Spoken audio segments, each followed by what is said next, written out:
নমস্কার, দেখছেন কলকাতা টিভি, সঙ্গে রয়েছে অনন্যা। শুরু করছে সংবাদ সারাদিন। অভিযুক্তকে ধরতে গিয়ে ঘরবন্দি পুলিশ, অভিযুক্তের পরিবারের বিরুদ্ধে পুলিশকে হেনস্থার অভিযোগ। সিউড়ি থানার ঘটনা। সিউড়ি থানার আইসির নেতৃত্বে পুলিশ কর্মীদের উদ্ধার করা হয়। বীরভূমের সিউড়ির ফকিরপাড়ার ঘটনা।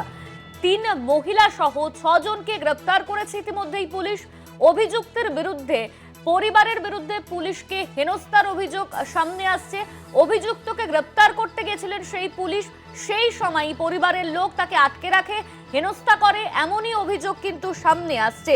কার্যত পুলিশকে ঘরবন্দি করে রাখা হলো, অভিযুক্তকে আড়াল করে পুলিশ কর্মীকে চরম হেনস্থার সেই নজির গড়ল সেই পরিবার। সেই ছবি আপনারা দেখতে পাচ্ছেন ইতিমধ্যেই, যে খবর সামনে এসেছে যে পুলিশকে হেনস্থা করা হয়েছে। ঘর বন্দি করে পুলিশকে হেনস্থা করার অভিযোগ সামনে আসছে। একজনকে গ্রেপ্তার করতে গিয়েছিলেন সেই পুলিশ, আর সে সময়ই পরিবারের লোক পুলিশকে আটকে রেখে হেনস্থা করে, এমনই অভিযোগ সামনে এসেছে।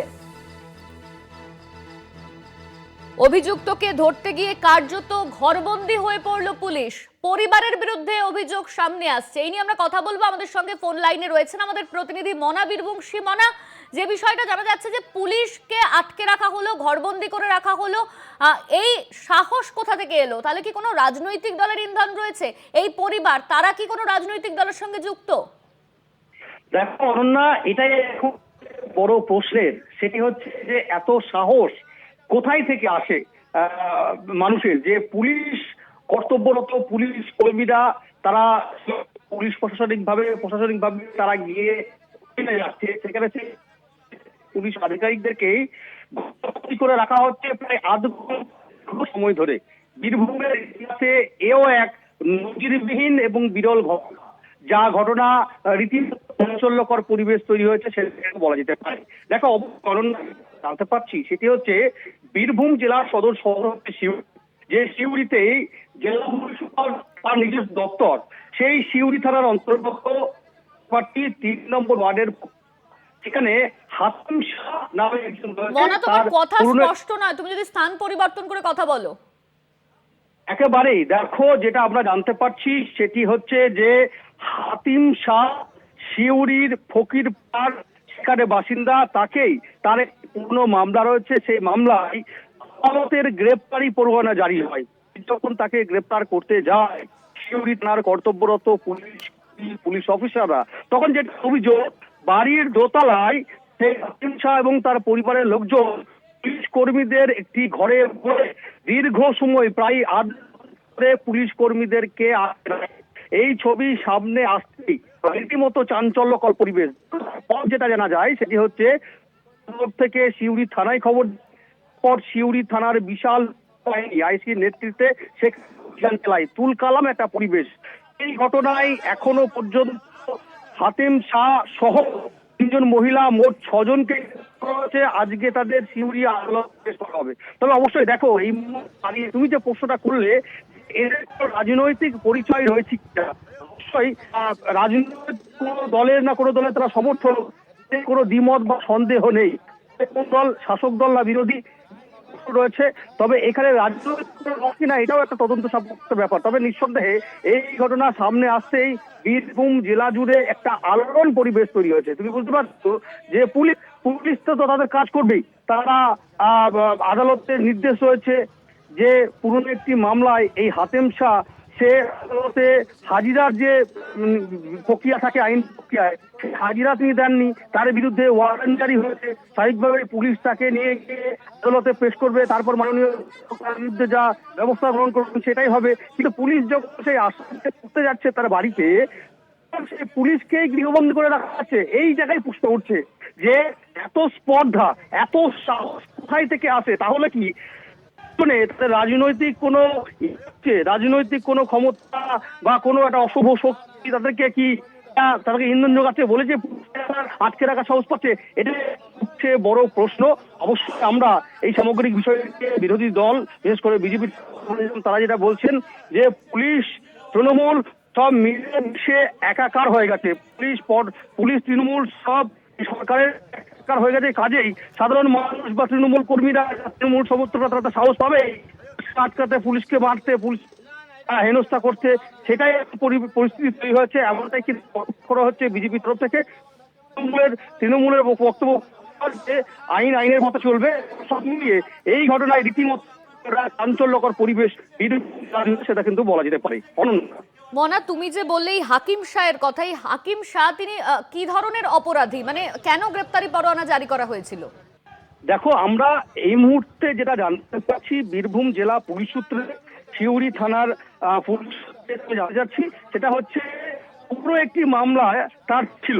সে একটা অপরাধমূলক ঘটনা ঘটিয়েছিল, সেই ঘটনাটি চলছিল এবং যথারীতি আইনের তো কিছু আইন ব্যবস্থা রয়েছে, যে আদালতে যদি থাকে তাকে নির্দিষ্ট সময়ে আদালতে গিয়ে হাজিরা দেওয়ার বিষয়ে বা থানায় গিয়ে হাজিরা দেওয়ার বিষয়ে, সেই বিষয়টি এই মূলত হাকিম শাহ সেই হাজিরা নিয়ে এসেছেন। কার্যত স্বাভাবিকভাবেই পুলিশের যে প্রক্রিয়া আইন রয়েছে, আদালতে যে আইন প্রক্রিয়া রয়েছে, সেই আইন সে লঙ্ঘন করেছে, কাজেই তাকে ধরতে গিয়েই কিন্তু এই ঘটনা ঘটেছে। অবশ্যই স্পেসিফিক কি মামলা রয়েছে সেটা এখনো পর্যন্ত আমাদের কাছে তথ্য নেই, তবে অবশ্যই সেই বিষয়টি জেনে আমরা হয়তো পরবর্তী সময় সেটা বলতে পারবো যে কি ধরনের মামলা রয়েছে। তবে নিঃসন্দেহে দেখো, এই ঘটনায় 6 জনকে গ্রেফতার করা হয়েছে বলে আমরা জানতে পারছি। ইতিমধ্যেই 3 জন মহিলা রয়েছে তার মধ্যে, এবং যখন আমরা দেখলাম যে যখন পুলিশ বাহিনী সেই ফকির পাড়ায় গিয়ে পৌঁছলো, তখন তুলকালাম একটা পরিবেশ, আলোড়ন একটা পরিবেশ। তার কারণ হচ্ছে যারা অপরাধ করেছে তারা পুলিশকে পাল্টা ক্লেম করছে যে কেন তারা এসেছেন এখানে, কোনো বৈধ কাগজপত্র রয়েছে কিনা, এই সমস্ত জানাতে পুলিশকে উপর চড়া হয়। পুলিশকে স্বাভাবিকভাবেই একটা রীতিমতো সদর শহর বলে একটা বিষয়, সেই শহরে কিন্তু রীতিমতো একটা চাঞ্চল্য রয়েছে, সেটা কিন্তু বলা যেতেই পারে। অনন্যা, ধন্যবাদ তোমায় মনা। আমাদের সঙ্গে ফোন লাইনে ছিলেন আমাদের প্রতিনিধি মনা বীরবংশী। ইতিমধ্যেই অভিযুক্তকে ধরতে গিয়েছিলেন পুলিশ, আর সেই সময় বন্দি করা হয় তাকে। এক পরিবারের বিরুদ্ধে অভিযোগ উঠছে এই ঘটনাকে কেন্দ্র করে। ইতিমধ্যেই 6 জনকে গ্রেপ্তার করা হয়েছে।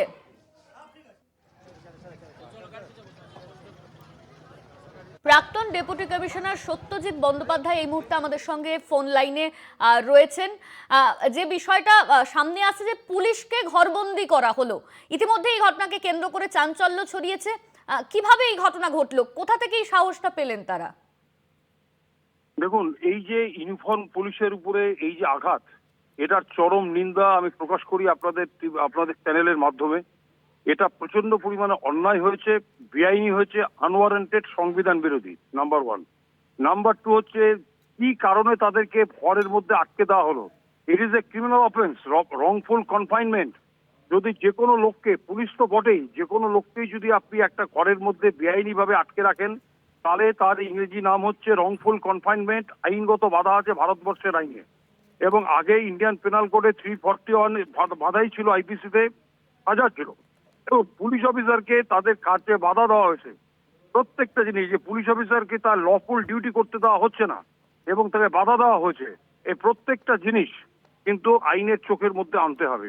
এবং যারা যারা রেসপন্সিবল, যারা এটা ওদেরকে বন্ধ করে রেখেছে, তাদের প্রত্যেককে ধরার দরকার আছে, দ্রুত ধরা এবং বাইরে প্রকাশ করা তারা কারা। এবং লঘু সেকশনে কেস নয়, মানে খুব একদম বেলেবল সেকশনে কেস নয়, নন বেলেবল সেকশনে কেস লেখা, কারণ সরকারি কর্মীকে তার কাজে বাধা দান করা, এটা হচ্ছে নন বেলেবল অফেন্স।